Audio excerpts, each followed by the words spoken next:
आप sine x के graph हम लोग देख चुके हैं, ठीक है। अब कॉस एक्स का ग्राफ हम लोग और देख लेते हैं, ठीक है। और साइन एक्स का ग्राफ में हम लोगों ने बहुत सारी चीजें सीख ली थी, उसकी डोमेन बनाना सीख लिया था, उसकी रेंज निकालना सीख लिया था। अब इसी तरीके से हम लोग कॉस एक्स की डोमेन, कॉस एक्स की रेंज निकालना सीखेंगे, किस तरीके से कॉस एक्स काम करता है, दैट मीन्स वो कहां कहां पर 0 होता है, कहां कहां पर उसकी वैल्यू 1 होती है, हम लोग उसको सीखेंगे, ठीक है ना। तो एक जनरल सी बात हम आपको बताएं कि सबसे पहले तो cos x y equal to cos x हम लोग लेते हैं और फिर उसके बाद धीमे धीमे पॉइंट हम लोग पुट करके देखते हैं। बढ़िया है, देखिए साहब, y इक्वल टू मैंने लिया cos x, ठीक है ना। x की वैल्यू मैंने 0 रखी, तो हम सबको पता है अगर x की वैल्यू 0 रखेंगे तो y की वैल्यू आ जाएगी 1, ठीक है। अब इसी तरीके से मैं रखता हूं π/6, π/4 और π/3, फिर π/2 और फिर इसी तरीके से नहीं, और आगे बढ़ा लेते हैं जरा, π/2 के बाद में सीधे रख लेते हैं पाई और फिर 3π/2, यहां तक देखते हैं। अब देखिए, जैसे मैंने cos π/6 रखा तो cos π/6 का मतलब कितना होता है 30 डिग्री, और cos 30 डिग्री की वैल्यू कितनी होती है √3/2, ठीक है ना। इसी तरीके से इसकी वैल्यू हो जाएगी 1/√2 और π/6 की वैल्यू हो जाएगी 1/2 और पाई की वैल्यू हो जाएगी 0 और पाई। तो देखो cos पाई की वैल्यू कैसे निकलेगी, तो cos पाई को लिख सकते हैं π/2 प्लस π/2, क्योंकि 90 प्लस 90 कितना होता है 180 होता है, और cos π/2 प्लस थीटा, π/2 में 90 के मल्टीपल है 1 यानी ऑड यानी कि cos किस में बदलेगा साइन में, और साइन होता है π/2। और ये किस घर में जा रहा है, तो ये जा रहा है सेकंड घर में। मैंने पूरा 50 मिनट के आसपास का एक लेक्चर बनाया है कि किस तरीके से साइन असाइन करते हैं। आप देखिए उसको, माइनस और माइनस का 1, तो यहाँ पे पाई की वैल्यू कितनी हो जाएगी माइनस का 1। इसी तरीके से cos 3π/2 की वैल्यू क्या होगी, तो cos 3π/2 की वैल्यू होगी π/2 प्लस π/2, सही है। तो ये 2 कट जाएगा, तो ये हो जाएगा cos पाई प्लस π/2, ठीक है ना। अच्छा, अब देखिए ये कितना है, इवन है, इवन यानी कि cos में ही रहेगा π/2, और पाई प्लस थीटा यानी कि थर्ड क्वाड्रेंट में जा रहा है, दैट मींस -1, और ये कितना हो जाएगा cos 90, और cos 90 की वैल्यू होती है 0, तो 3π/2 की भी वैल्यू हो जाएगी 0। अच्छा, π/2 की भी वैल्यू 0 हो गई, क्या ये सही है? हाँ सही है, ठीक है। इसी के तरीके से अगर हम लोग नेगेटिव में देखें तो cos -π/6 को भी जरा थोड़ी देर के लिए चेक करा लेते हैं। तो हम लोगों को -π/6 में देख लेते हैं, या फिर सही है, तो x की वैल्यू -π/6 ले लेते हैं, -π/4 ले लेते हैं, -π/3 ले लेते हैं, -π/2 ले लेते हैं, -π ले लेते हैं, -3π/2 ले लेते हैं। इन सब पर हम जरा cos की वैल्यू देख लेते हैं। तो जैसे हमने cos माइनस का π/6 देखा, तो देखो एक चीज तो हम लोगों को पता है कि cos माइनस थीटा जो होता है वो cos थीटा होता है। क्यों? क्योंकि cos जो होता है वो माइनस का साइन पी जाता है, खत्म कर देता है। तो अब देखो cos माइनस का π/6 की अगर हम वैल्यू देखें, x यहाँ पे जैसे मैं -π/6 पुट करूंगा तो मुझे क्या मिलेगा बताओ, मुझे मिलेगा cos π/6, और cos π/6 की वैल्यू अगेन होती है √3/2, बात खत्म हो गई, ठीक है। -π/4 में भी 1/√2, π/3 में भी हमको कितना मिलेगा 1/2, -π/2 में हमें वापस से 0 मिलेगा, -π में क्या होगा चलिए देख लेते हैं। तो देखो साहब, cos -π में वैल्यू कितनी हो जाएगी, होगी तो cos π, क्योंकि -p लेता है, और cos π की वैल्यू कितनी होती है, तो cos π की वैल्यू होती है -1, दैट मींस -1, करेक्ट है। इसी तरीके से -3π/2 में की बात की जाए तो cos -3π/2 में क्या होगा, तो cos -3π/2 में मैं इसको देखो वापस से, cos क्या करता है -p लेता है, तो बचा क्या 3π/2, फिर ये कितना बचा cos 2π प्लस π/2, ठीक है, यानी कि 2 सेपरेट कराएंगे तो ये कितना बचेगा पाई प्लस π/2। अब पाई में 90 के मल्टीपल कितने हैं 2 यानी इवन, इवन यानी कि नो चेंज, ठीक है ना। तो cos में रहेगा और तीसरे घर में घुस रहा है, तो यानी कि ये कितना होगा माइनस का cos π/2, और माइनस cos π/2 वापस से 0, तो मैं लिख सकता हूं इसकी वैल्यू 0। अब इसी बात को मैं प्लॉट करा देता हूं। तो देखो जैसे इस बात को आप प्लॉट कराओगे, ये हो गया x एक्सिस और ये हो गया y एक्सिस, सही है। जल्दी जल्दी देखते हैं, जल्दी जल्दी का मतलब है आराम आराम से देखते हैं, लेकिन जल्दी जल्दी समझते हैं। तो देखो ये 0 पर x की वैल्यू क्या हो रही है, 0 की पर वैल्यू हो रही है 1, ठीक है। इसी तरीके से ये है π/6 और फिर आ रहा है π/2, अगेन ये वैल्यू हो रही है 0, ठीक है।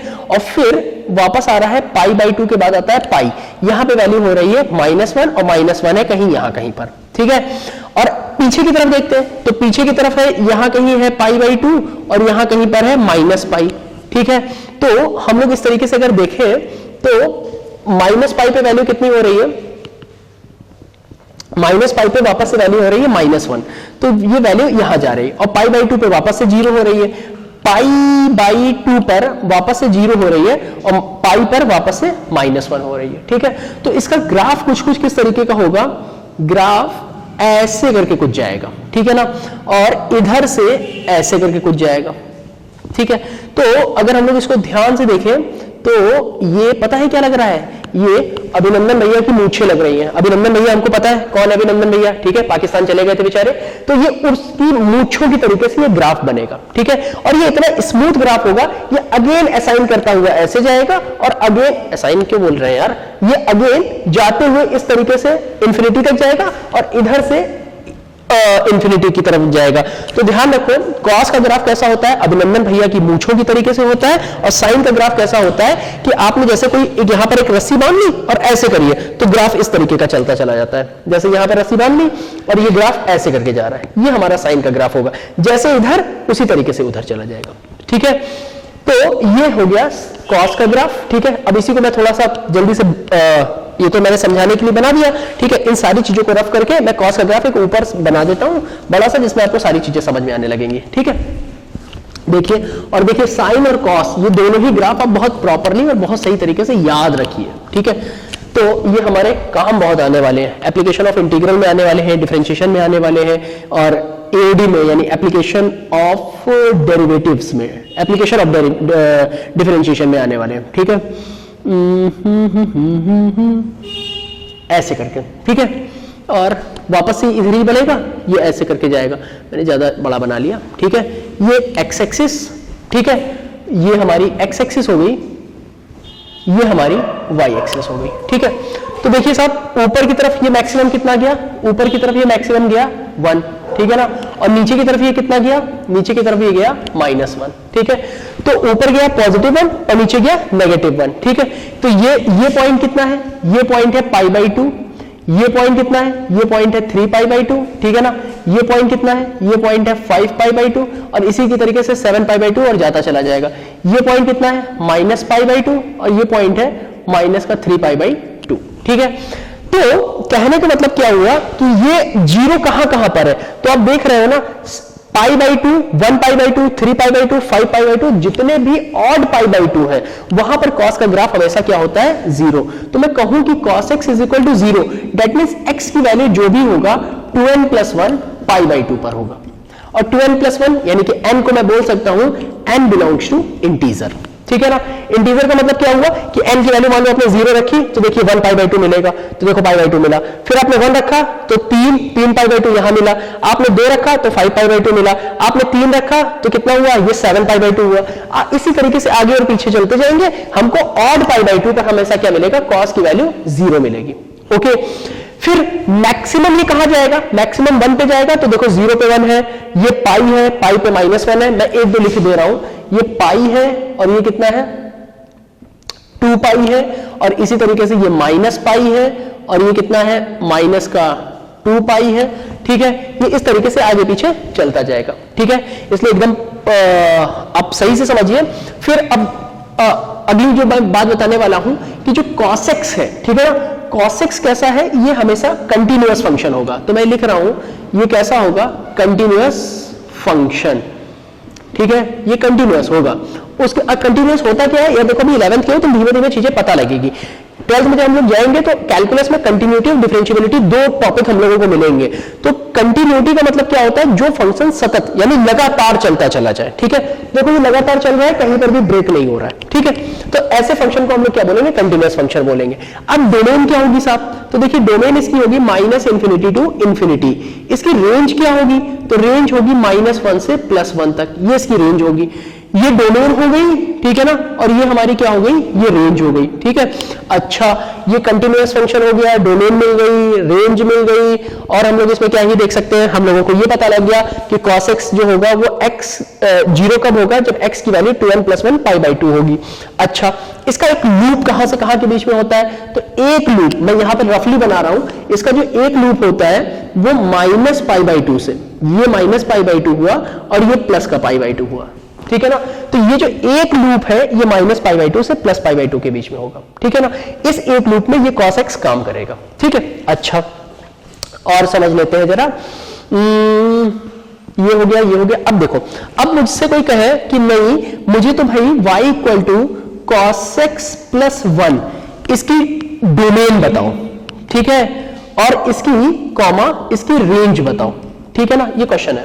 तो अगर मुझसे कोई कहेगा सर इसकी डोमेन बताओ, तो cos x + 1 है, तो यानी कि जो भी cos x होगा उसको 1 ऊपर उठा दो, यही तो होगा ना, एक ऊपर उठा दो, ठीक है।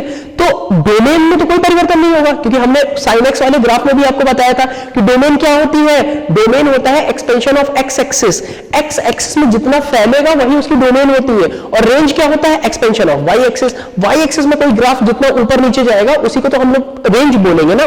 तो इसकी डोमेन क्या होगी, तो डोमेन तो इसकी होगी -∞ to ∞। मैं इसका ग्राफ बना करके आपको दिखाता हूं। ओरिजिनल ग्राफ मेरा क्या होगा, ओरिजिनल ग्राफ तो इस तरीके का होगा, ऐसे जा रहा है, लेकिन अभी ये क्या है, ये 1 है, और ये क्या है, ये -1 है।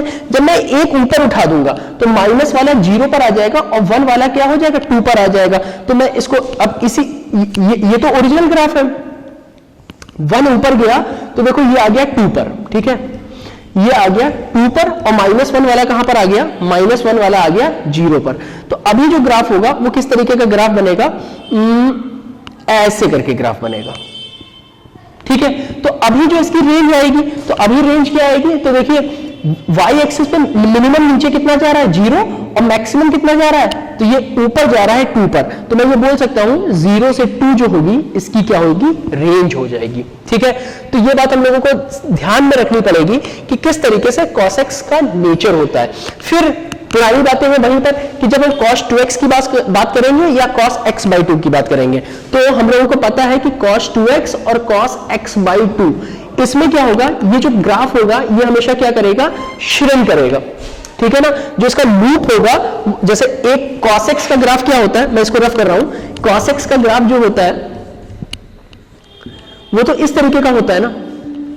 अभी यहां पर देखा जाए तो एक लूप यहां पर कितना है, ये -π/2 है, और ये कितना है, ये π/2 है। तो x बिलोंग कहां से कहां कर रहा है, -π/2 से π/2 पर, ठीक है ना। तो जो 2x है वो भी तो बिलोंग करेगा -π/2 से π/2 पर, तो मैंने लिखा -π/2 to π/2। तो जो x है वो कहां से कहां बिलोंग करेगा, तो -π/4 से π/4 पर।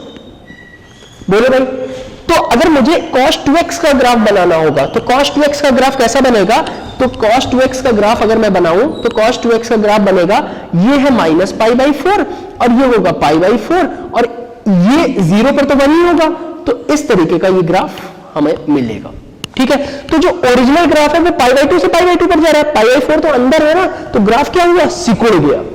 ध्यान में आई बात, ग्राफ मेरा क्या हुआ, सिकुड़ गया, ठीक है। और इसी तरीके से जब मैं x/2 की बात करूंगा तो ये ग्राफ और एक्सपेंड करेगा, ठीक है। मैं लूप लिखे दे रहा हूं, ग्राफ आप खुद कॉपी में बनाइएगा, ठीक है। मैं लूप कैसे लिखूंगा, तो देखो यहां पर भी x/2 जो होगा वो कहां से कहां के बीच में होगा, -π/2 से π/2 के बीच में, ठीक है ना।